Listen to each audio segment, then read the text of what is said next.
किसी से तुम प्यार करो तो फिर इजहार करो, कहीं ना फिर देर हो जाए, कहीं ना फिर देर हो जाए।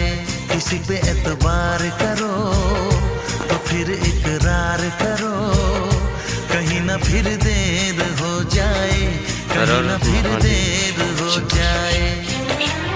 यही तो दिल चुराने का अंदाज होता है। किसी से तुम प्यार करो तो फिर इजहार करो, कहीं ना फिर देर हो जाए, कहीं ना फिर देर हो जाए।